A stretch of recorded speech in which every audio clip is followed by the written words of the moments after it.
Well, I think we should start with the brand new white Jazzmaster because that guitar This was. is version 2 that's in here, right? Oh, this is the second one now. So, what you saw, the screenshot you took, let's back up a little. Yeah, let's talk about how you and I got together. So, I don't know, what was that, like a few weeks ago? Yeah, like 3 late weeks July. ago, maybe a month ago. I posted sort of a sneak peek picture of the one that I put the picture up was made in Mexico. That's a Mexican production sample. Not even really a prototype, just like, okay, here's what you wanted, here's what the Mexico plant can do. Now, we're still tweaking some things, and I'm not 100% sure how everything's going to be done, but my guy Alex, so I played that one live for a couple of weeks, and, it had some little flaws for being a production sample. The neck pocket was a little loose, things like that, but it was great. It sounded great. It sounded every bit as good as any of my, USA models, and I'm not using any custom shop models or any special builds. Everything that anybody, a consumer, could buy. Yeah, right like here. all these Strats and Jazzmasters, with the exception of the sandblasted one and this white one. Uh-huh. I mean, I think I have one that I bought at guitar shops. I know for sure a couple of the Strats. Like I bought one Strat at a guitar shop in England. I think that's the one that we sanded. That's in the jam room that I was using on the one last with the all natural mahogany. I can go buy them off the shelf. The only thing I've done different with them is now that we have the new pickups from EMG coming out, Brad's put the new pickups in all of them.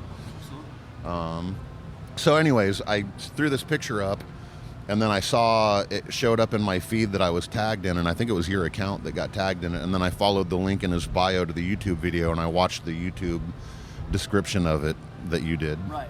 And I was like, all right, this is cool. So I'm going to give Ray the first go at all this stuff. So, Hell yeah, man. Well, that's kind of how we sort of like virtually met. Right. You know what I mean? And then you and I have been, it's been very difficult for me to keep it under wraps, but this whole month, you and I have been messaging back and forth, and, here we are today. I'm just extremely thankful, and, I was wondering if... yeah, I was freaking out because I thought you were coming to Jones Beach. And No, I woke no. up early. I was like, shit. No, I'm here, man, Camden. Right on. So if you could please just talk about so- the jazz, like, you got block inlays, you have white, you have retroactive pickups. So I didn't know this until I saw your video. I didn't know that was a complaint of What people. was the complaint? The no fret markers thing. Yeah. So for me, like, I'm on stage. So when I'm on stage playing a guitar, I'm looking down at the top of my neck. True. I'm rarely, unless I'm in the studio or I'm writing, I'm not hovering over the front of my guitar. I don't really need the fret markers so much, Right. And I'm still learning how to play guitar, so... Aren't we all? I mean, I'm just learning now, all these 3-note per string scales, if I move those shapes, that keeps me in key. Adoy. So anyway, I can't, if I'm being honest, I can't tell if you're being serious or not. I'm actually being 100%. Oh, right on, Like, right on. Just in the past 5 or so years, I realized, wait a minute.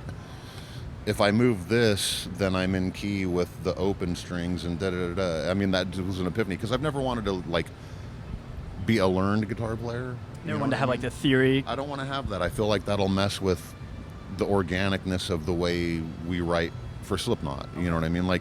Then I'm a pretty logical person, and I have OCD on top of that. So I think I would be like, oh wait, I can't do that because that doesn't make sense. If you can't do a diminished fifth over a, you know what I mean? My brain might go there. You're just playing guitar. It's not math. Yeah, exactly. So, and I never practice, so I'm really bad habits.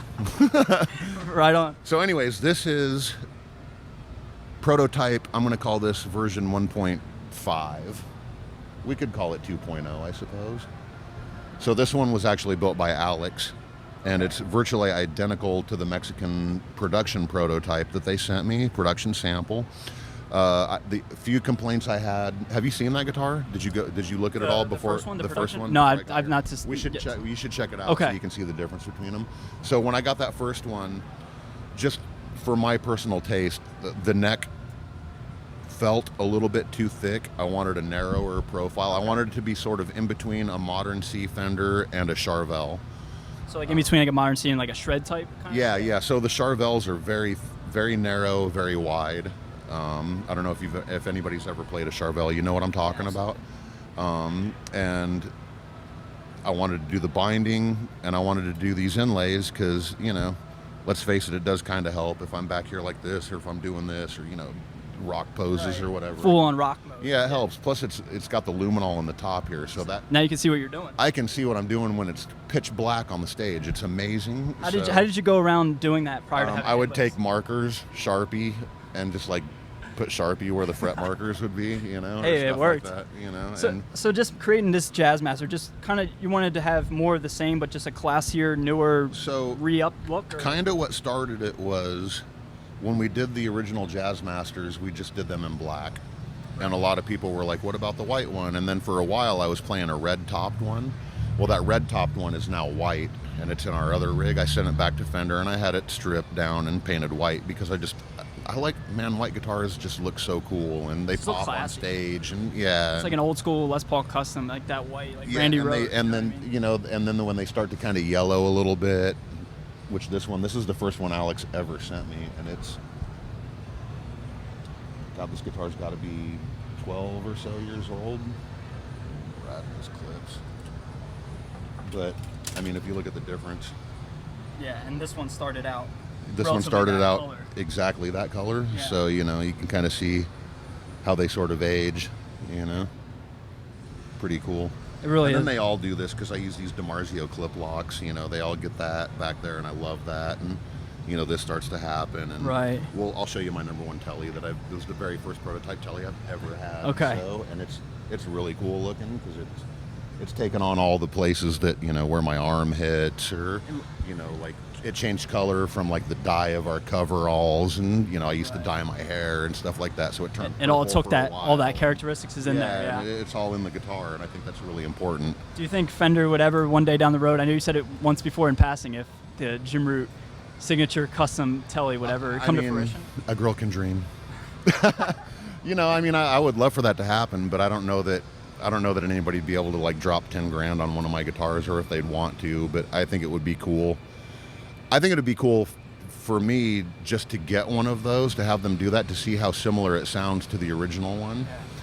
Because I did a little bit of a test. So I acquired a 62 reissue custom shop Strat.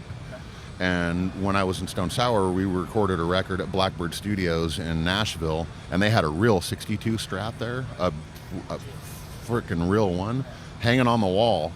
So Nick Raskulenix was our producer at the time, and we pulled that guitar down and we put that custom shop guitar next to it, and they sounded identical.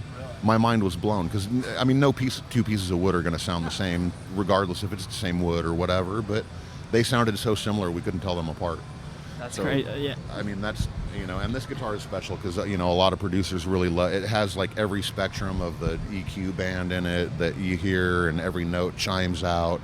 It's got really tight focused low end, regardless of what pickups are in it. I took the 8160 combo out of it and put my new, they're going to be called Demons, DAMON. There you go. Let that slip right now, but whoops. So that's the new signature set, and they're based on the 8160. They're active. They're retroactive, so it's a passive pickup with an active EQ preamp in it. And they are run by battery, but they're run only by the battery, EQ. But you get Alnico and ceramic, magnets in it.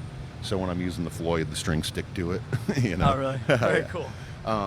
Which is cool, and they, they feel a lot more natural, and that's what I wanted. I wanted something still that, that had a wider frequency band, something that wasn't so compressed, something like if I roll the volume back, I can do like some bluesy kind of stuff with, or get like more kind of like rock tones with, and have it feel a little bit more natural and less compressed than the 8160. So these are based on them, but as Tommy from EMG says, we're way down the road from what an 81 and a 60 is. Not even the same animal anymore. Okay.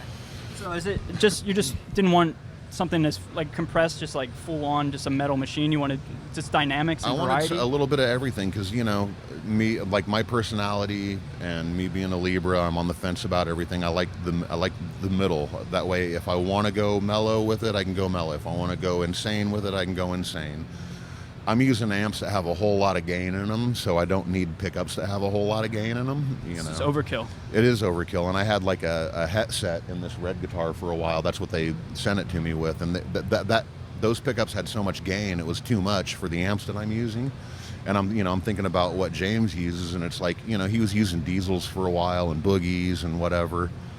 They're using fractals now, and I've seen them live a number of times, and I've talked to their techs, and they're not using a whole lot of gain. They're not oversaturated like how I am. Right. So that's why his pickups probably are so high. They have the leg room for the not saturated amps, where you're kind of backwards, not as saturated or high output pickups, and let the amps do the work. That's just a theory. That's not a a proven scientific fact. But is anything? I don't know. Hold on, we got sidetracked somewhere, didn't we? What were we talking Oh, about? no, we're right on schedule. To go back to your signature Jazzmaster, when can we expect that to be officially announced and/or available for purchase for consumers? I don't know when it'll be available, but they're going to announce that and the pickups, I believe, at Winter NAMM. Okay. So simultaneously together. I think so, yeah. We're still trying to work out some minutia like packaging for the pickups and things like that.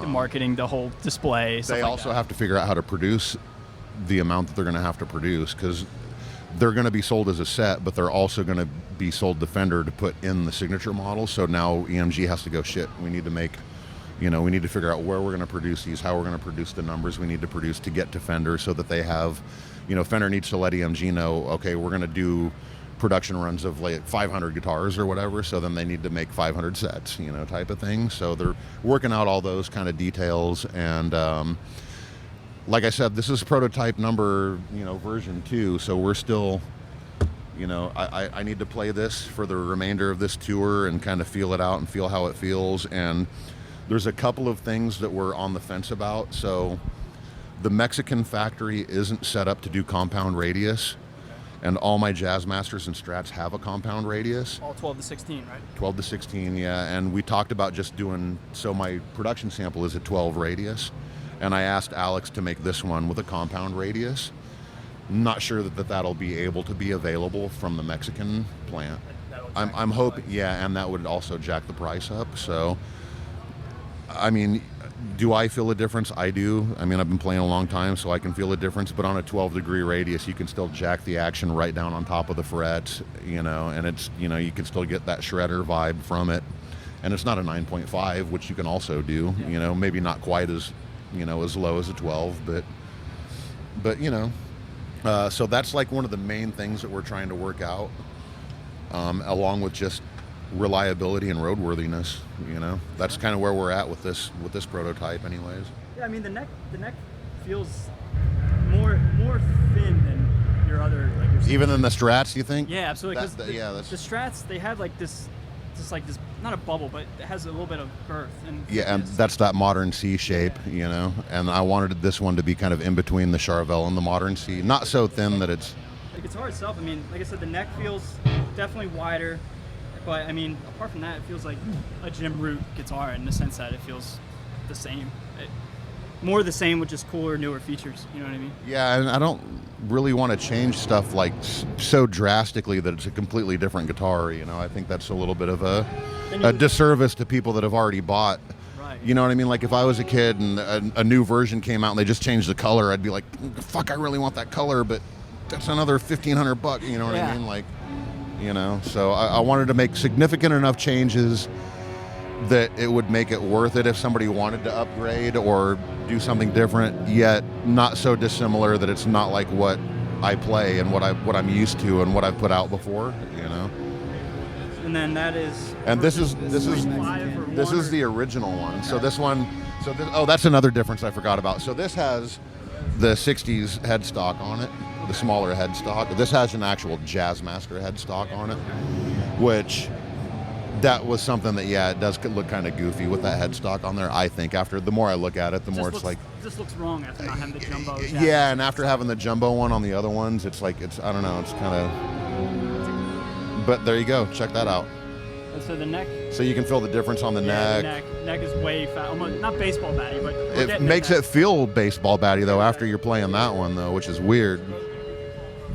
And then, you can see little things like the neck pocket. Yeah, neck pocket's starting he to go shimmed it a little bit. But, right.